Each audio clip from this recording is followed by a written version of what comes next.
우리 기독교에서 성경에 나타난 중요한 주제를 논리적으로 또 체계적인 방법으로 서술하는 학문을 시스테매틱 테올로지, 조직신학이라고 합니다.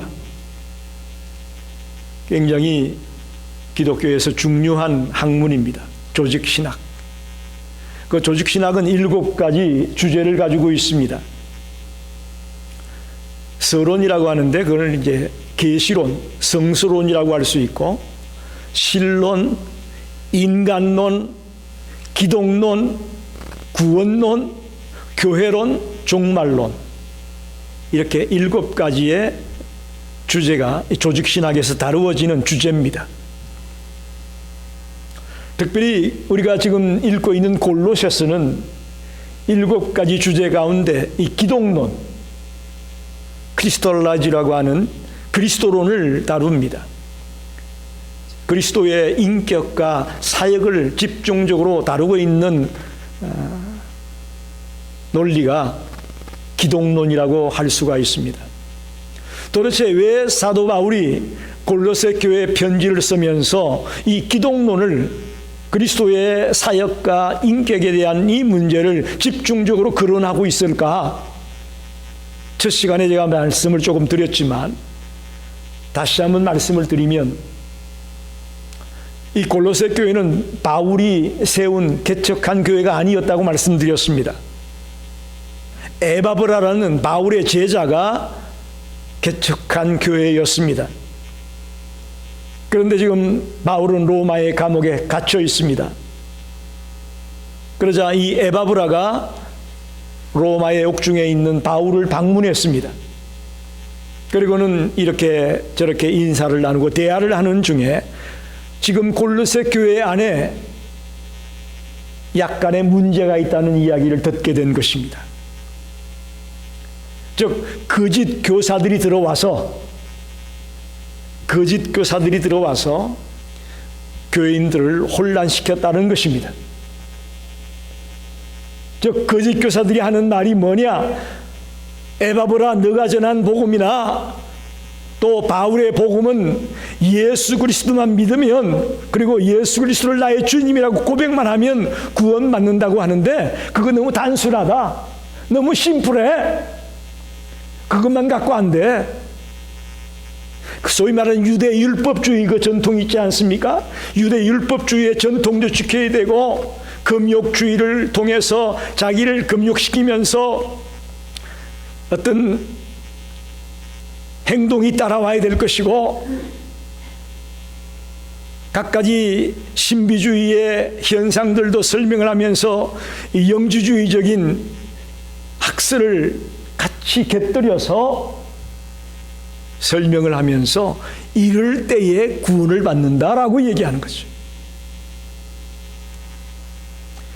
이 얘기를 듣고 바울이 편지를 쓰지 않을 수가 없었다는 것입니다. 우리는 예수 그리스도를 나의 구주로 믿고 영접하는 그 순간 구원받고 하나님의 자녀가 되어지고 영생을 누리게 된다라는 이 명백한 진리를 변질시키고 있는 그들에게 기독론을 이야기하지 않을 수가 없는 거죠. 저와 여러분이 오늘 말씀을 통해 그저 막연히 예수 믿으면 구원받는다, 예수 믿으면 구원받아, 이런 말만 들었지 과연 예수님이 누구냐? 왜 예수님만 믿으면 구원을 받느냐? 하는 것에 대한 구체적인 지식이 없었고 깨달음이 없었다면 오늘 이 말씀을 통해 저와 여러분이 그 놀라운 진리를 발견하게 되기를 간절히 축원합니다. 어쩌면 여러분은 신앙의 뿌리가 되는 굉장히 핵심적인 메시지가 오늘의 메시지입니다. 첫째로 14절을 보게 되면 그 아들 안에서 우리가 속량 곧 죄의 사함을 얻었도다. 그 아들이 누구죠? 예수 그리스도를 말하죠. 예수 그리스도 안에서 우리가 속량 곧 제사함을 얻었다. 이 속량이라는 말은 값을 주고 사서 풀어준다, 그런 뜻이에요. 속량. 우리 옛날 성경인 개역 성경에는 구속이라는 말로 표현되어 있습니다. 구속, 곧 제사함을 얻었다. 구속이라는 말을 지금 개역 개정에 와서는 속량이라는 말로 표현을 하고 있습니다. 영어 성경을 보면 리뎀션이라고 하죠. 리뎀션, 속량, 값을 주고 사가지고 풀어주는 것을 속량이라고 말한다. 우리가 지난주에 봤던 12절 말씀을 보게 되면 우리로 하여금 빛 가운데서 성도의 기업의 부분을 얻기에, 성도의 기업이라는 말씀이 나오잖아요. 성도의 기업을 제가 뭐라고 말씀드렸나요? 하나님의 나라에 들어갈 특권을 말합니다. 저와 여러분이 하나님 나라에 들어갈 특권을 얻게 되는데, 그게 어떻게 얻게 되느냐? 예수 그리스도가 우리의 죄를 속량해 주었기 때문에 하나님 나라에 들어가는 특권을 누리게 됐다. 할렐루야. 여러분, 놀랍습니다. 저와 여러분이 어떤 존재였습니까? 에베소서에 보게 되면 우리는 죄와 허물로 죽었던 자라고 했습니다. 또 오늘 13절에 보니까 그가 우리를 흑암의 근세에서, 우리가 예수 믿기 전에는 흑암의 근세에 놓여 있었다는 겁니다. 여러분, 이걸 아셔야 됩니다.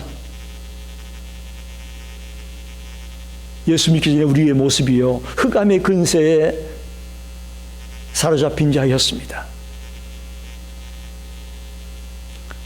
우리의 삶이 방황하고 낙심하고 좌절하고 저주의 마음을 갖고 살아가고 있었던 이유가 왜 그랬느냐? 우리가 흑암의 근세 아래 놓여 있었기 때문이죠. 그래서 죄를 짓고도 그게 죄인 줄 모르고 살았습니다. 하인 맞았다 그러죠. 양심이 하인 맞았다. 죄를 짓고도 죄를 모르며 죄인 줄 모르며 살았던 그런 흑암의 근세의 노예가 된 존재가 우리였습니다. 그런데 우리가 그리스도 앞에 나와 예수 그리스도를 나의 구주로 고백하며 내가 정말 냄새나는 더럽고 추한 죄인이구나 하는 것을 깨닫고 통에 자복하고 주님의 자녀가 되므로 이제는 흑암의 근세에 놓여 있는 자가 아니라 하나님의 천국 백성의 자리에 놓여 있는 그런 자로 바뀌어짐을 믿습니다. 이것처럼 놀라운 축복이 없습니다. 이건 돈으로 살 수 있는 게 아닙니다. 여러분, 돈이면 다 된다 그러잖아요. 돈이면 다 된다. 여러분, 돈으로 살 수 없는 거에 흑암의 근세에 놓여 있던 우리가 천국 백성의 자리에 들어가게 되는 이 어마어마한 축복이, 역사가 어떻게 이루어지느냐? 그의 아들 안에 있는 속량으로, 죄 사함으로, 죄를 사하시는 예수 그리스도로 말미암아 우리에게 이런 특권이 주어지고 이런 축복이 주어짐을 믿으시기 바랍니다. 속량이라는 말을 좀 더 쉽게 설명하면 우리는 구약의 출애굽 사건을 얘기할 수밖에 없습니다. 애굽 땅에서 약 430년 가까이 노예처럼 지냈던 그 이스라엘 백성들을 이제 하나님이 불러내어서 가나안 땅으로 인도하지 않습니까? 그때 10가지 재앙을 내려서 애굽의 바로가 손을 들게 만듭니다. 그 중에 10번째 재앙이 뭐죠? 장자 재앙이죠. 그 땅에 처음 난 것들을 다 죽이는 재앙이었습니다. 사람이든 짐승이든 적것은 다 죽이는 겁니다. 그런데 그 땅에 살고 있던 이스라엘 백성들은 어린 양을 잡아 그 피를 문 좌우설주에 발라놓음으로 죽음의 신이 온 애굽 땅을 뒤덮었을 때에 그 어린 양의 피를 발라놓은 집에 장자는 죽지 아니하고 패스오버라고 그러죠. 패스오버, 그게 유월절이에요. 패스오버 하심으로 죽이지 않았습니다. 이 성경에서 속량이라는 말을 설명할 때에 이 이야기를 빠뜨릴 수가 없습니다. 죽어야 될 장자가 죽지 않았습니다.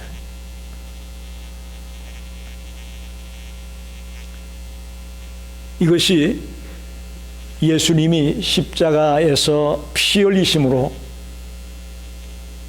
저와 여러분이 죽어야 될 텐데 예수님이 대신 죽으심으로 우리의 죄를 속량해 주셨기에 우리가 어둠의 권세에서 흑암의 권세 밑에서 지내던 그런 비참한 삶에서 이제는 하나님의 자녀로, 빛의 자녀로, 영원한 하나님의 나라를 차지한 그런 자녀로 바뀌어지게 된 것을 믿으시기를 바랍니다. 그런 확신과 믿음을 갖고 달려가시기를 간절히 축원합니다. 두 번째는 오늘 15절에 그리스도를 이렇게 표현합니다. 그는 보이지 아니하는 하나님의 형상이시요 모든 피조물보다 먼저 나시니라. 보이지 아니하는 하나님의 형상이 바로 예수 그리스도다, 그렇게 말합니다. 예수님은 하나님의 형상입니다. 사도 바울 당시에 이 형상이라는 말은 동전이나 초상화나 어떤 조각상 등에 새겨져 있는 비슷한 모습을 나타낼 때에 형상이라는 말을 썼습니다. 즉, 이 말은 원본과 동일하다, 그런 개념을 갖고 있습니다. 오리지널과 동등하다, 똑같다, 그런 의미로 사용될 때 이 형상이라는 말을 썼습니다. 더 쉽게 말하면 우리가 오늘 폰으로 사진을 찍잖아요. 사진을 찍으면 그게 지금 여러분의 모습과 같이 나오지 않습니까? 네, 그런 것이 형상입니다. 그런 의미에서 형상이라는 단어를 썼습니다. 그리스도는 하나님의 여러 형상 가운데 하나가 아니라 유일무이한 형상임을 믿으시기 바랍니다. 즉 골로새 교인들에게는 하나님을 온전히 이해하기 위해 또 다른 보충적인 형상이 필요가 없습니다. 오직 예수 그리스도로 족합니다. 할렐루야. 그런 의미에서 예수님이 하나님의 형상이다, 하나님의 형상이신 예수 그리스도를 바울이 말하고 있습니다. 그런데 자세히 읽어보니까 보이지 아니하는, 그랬어요. 보이지 않는 하나님의 형상이다. 여러분, 성경에 보면 하나님을 볼 수 있다고 했나요? 볼 수 없다고 했나요? 하나님을 볼 수 없다고 했습니다. 심지어는 죄인인 우리가 하나님을 보면 즉사한다고 되어 있습니다. 볼 수가 없습니다. 그런데 한편 신약에 와서는 그리스도를 통해 하나님을 볼 수 있다고 말합니다. 하나님은 보이지 않는 분인데 그리스도를 통해 하나님을 보게 되었습니다. 할렐루야. 그런 의미에서 예수님이 하나님의 형상이라는 겁니다.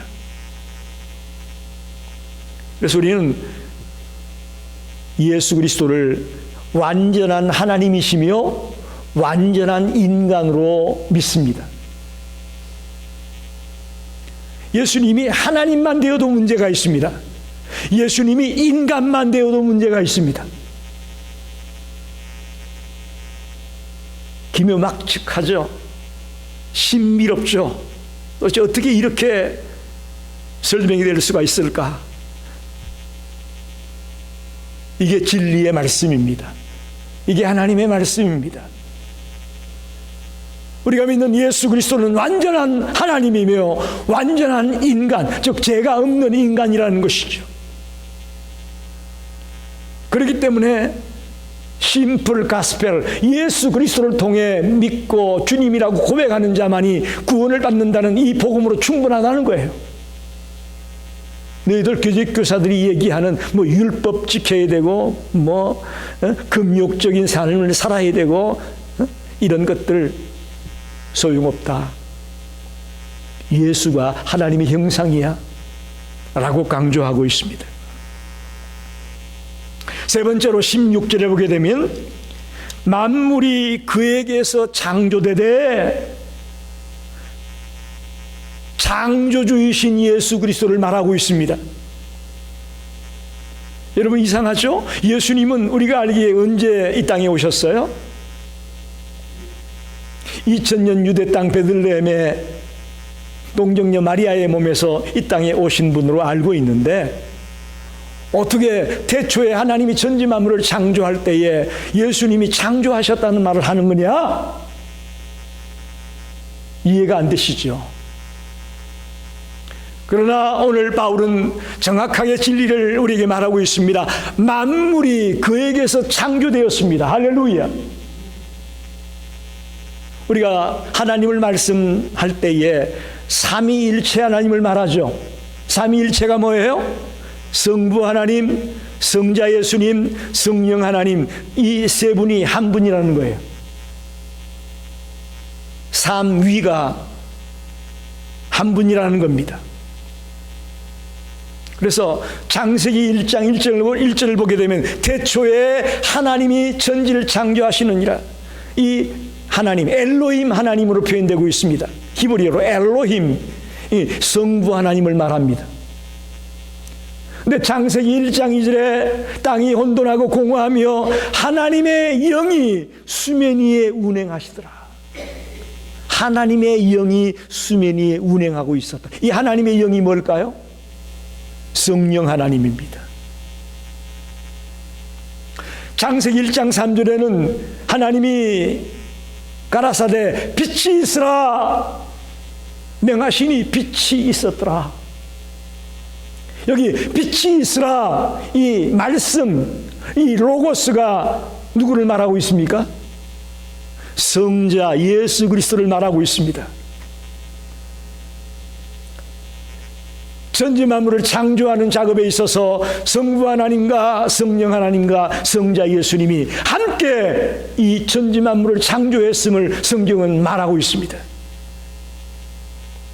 그래서 이 진리를 깨달은 바울이기에 만물이 그에게서 창조되었다고 고백하는 거죠. 창조주가 되시는 예수 그리스도를 믿는다는 거죠.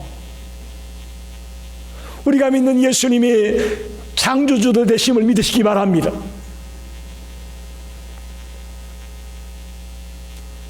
이 창조라는 것은 무에서 유를 창조하신 것인데, 여기에는 눈에 보이는 것도 있지만 또 눈에 보이지 않는 것도 있습니다.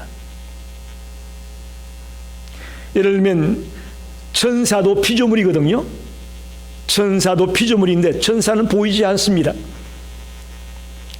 그래서 창조에 의해서 세상 만물이 만들어지는데 거기에는 눈에 보이는 것도 만들지만 눈에 보이지 않는 것도 만듭니다. 눈에 보이는 것도 우리가 보는 모든 이 자연 만물들, 아름다운 산, 또 꽃들, 또 태양, 뭐 달, 별들, 이 모든 우리 눈에 보이는 이 자연 만물들 다 주님이 만드신 것이죠. 그 중에 또 하나의 피조물이 있는데 바로 우리 인간들입니다. 우리 사람들입니다. 눈에 보이지 않는 천사나 이런 영물들로 만드시지만 또 눈에 보이는 갖가지 아름다운 것들 다 만드셨고, 특히 우리 인간들, 우리 사람들도 만들었다는 사실을 우리는 잊지 말아야 될 것입니다. 그래서 우리는 예수 그리스도가 나의 주인이다, 나의 주님이다라고 고백하는 거죠. 예수님을 주님으로 믿습니까? 이 주님이라는 말은 주인이라는 뜻도 있습니다. 주인. 저와 여러분의 주인이 내가 아니고 주님이에요. 왜? 주님이 만드셨으니까.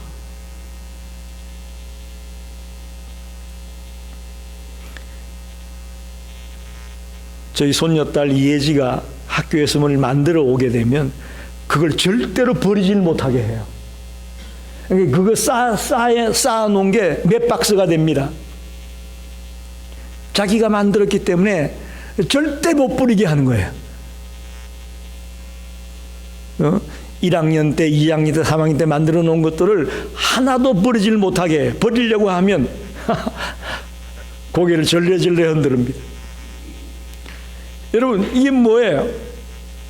우리들도 내가 만든 것을 소중히 여기고 귀하게 여기는 것처럼 창조주가 되시는 예수 그리스도가 우리를 만들었어요. 왜? 그분이 우리 주인이란 얘기예요. 그렇기 때문에 우리는 주님으로만, 주님 한 분으로 구원을 얻고 영생을 얻는 문제에 부족함이 없다는 것을 믿습니다. 그래서 바울은 만물이 그에게서 창조되었다고 고백하고 있는 것이죠. 마지막으로 오늘 본문 18절에 중요한 말씀이 나와 있습니다. 그는 몸인 교회의 머리시라. 예수 그리스도가 교회의 머리가 된다. 그렇게 설명하고 있습니다.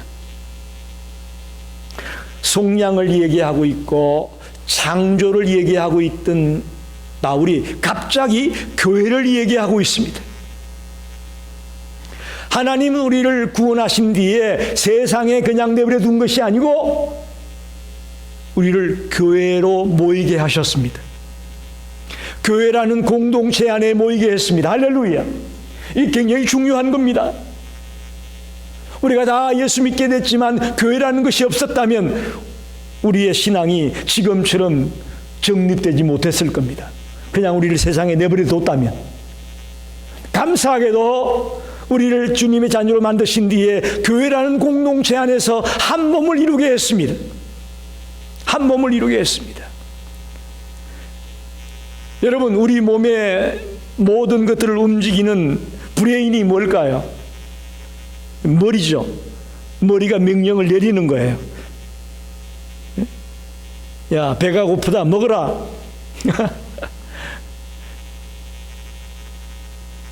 야, 너 가만히 앉아 있으면 배가 나오니까 자꾸 걸어야 돼. 가서 걸어. 자꾸 우리 뇌가 명령을 내리는 대로 우리 몸이 움직이게 되어 있습니다. 마찬가지로 우리는 그리스도 안에서 한 몸이 되었는데 우리는 지금 예수님의 지시를 따라, 예수님의 명령을 따라, 왜? 그분이 우리의 머리가 되시니까 그분의 명령을 따라 움직여 나가야 되는 것이 교회입니다. 굉장히 중요한 이야기입니다.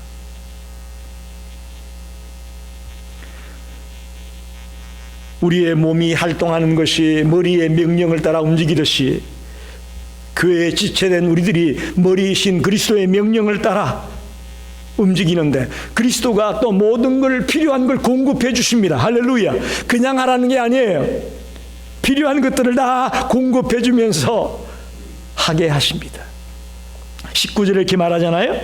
아버지께서는 모든 충만으로 예수 안에 거하게 하시고, 예수 그리스도는 하나님 아버지의 모든 것을 갖고 계십니다. 왜? 하나님이 예수 그리스도에게 충만케 하셨어요. 하나님이 가지고 있는 모든 것을 예수 그리스도에게 주신 것이죠. 우리도 마찬가지입니다.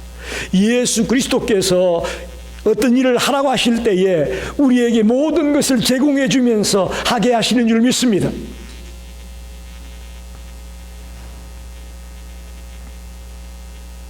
즉 예수 그리스도는 그의 몸이 또 그의 몸에 붙어있는 모든 지체들이 필요한 것들을 공급해 가면서 하나님의 일을 감당하게 하고 하나님의 역사를 이루게 하고 있음을 믿습니다. 이 충만함을 가지고 우리는 세상에 나아가서 세상과 하나님 사이에 가로놓여 있는 이 담을 허물 수 있도록 브리치의 역할을 감당해야 될 터인데, 예수 그리스도가 브리치 역할을 감당했다면 우리 예수님의 몸이 되고 지체가 되는 우리도 이 세상과 하나님을 연결시켜주는 화목의 다리가, 화평의 다리가 되어야 될 것을 믿습니다. 굉장히 중요한 이야기입니다. 나만 주님을 만나서 구원받고 야 신났다 됐다라고 머물러 있기를 주님 원치 않습니다. 하목의 다리가 되라고 말합니다. 화평의 다리가 되라고 말합니다.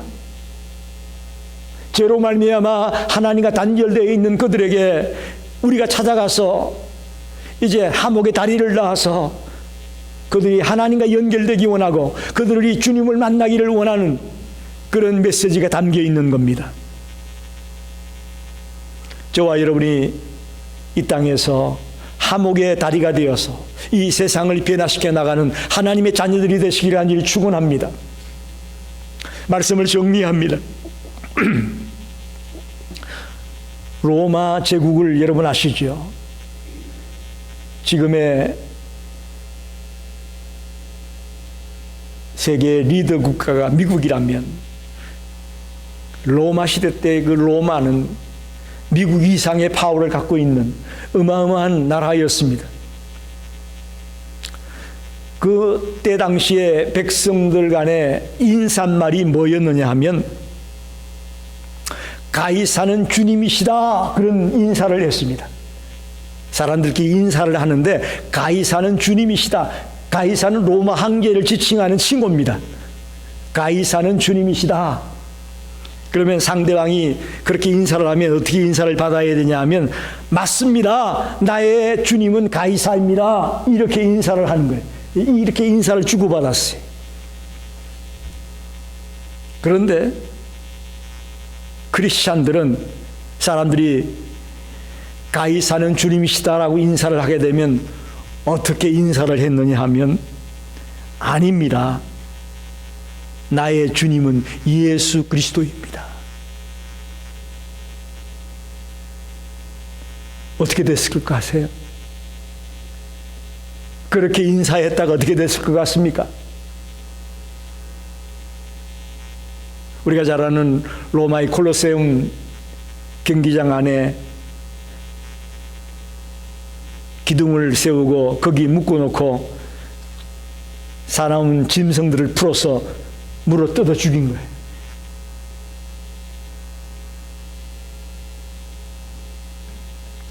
또한 무사들의 노예로 팔려나가 비참한 삶을 살다가 죽게 만드는 그런 형벌을 가했습니다. 가이사가 주님이라는 그 인사말에 아닙니다, 나의 주님은 예수 그리스도입니다라고 고백했던 초대교회 성도들을 여러분 잊지 마십시오.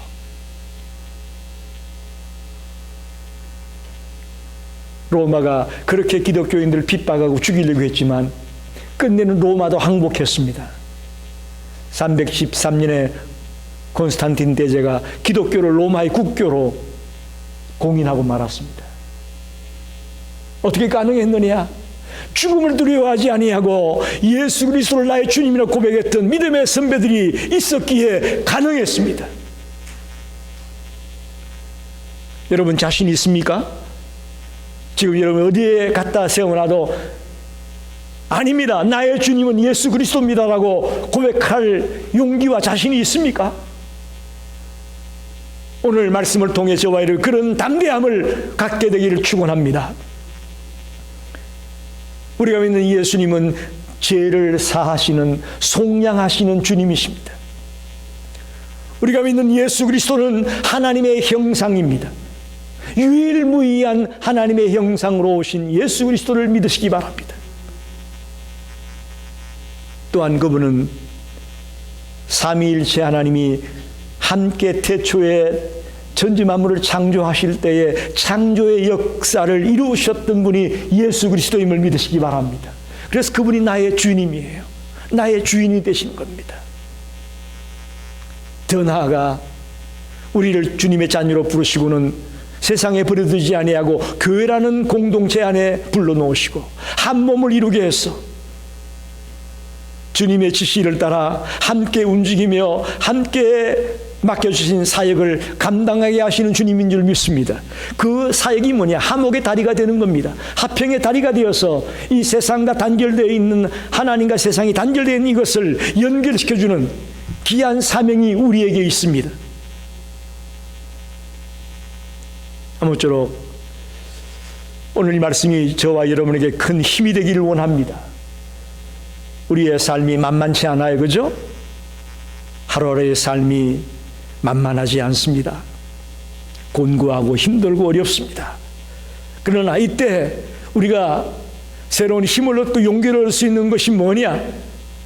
아무리 생각해 봐도 저는 예수 그리스도가 나의 주님임을 확신하고 믿고 살아간다면 이런 곤고함과 힘들고 어려운 것들이 넉넉히 극복되어지고 넉넉히 뚫고 나갈 수 있는 그런 자가 될 것을 믿습니다. 우선순위에다가 주님을 모시고 저와 여러분이 힘차게 달려가시는 성도가 되기를 간절히 축원합니다. 그렇다면 분명히 저희들을 통해서 주님이 원하시는 그런 역사들이 일어날 것을 믿습니다. 여러분의 가정이 변하고 여러분의 직장이 변하고 여러분의 삶의 현장이 변화되는 그런 역사들이 날마다 일어나기를 간절히 축원합니다. 기도합니다.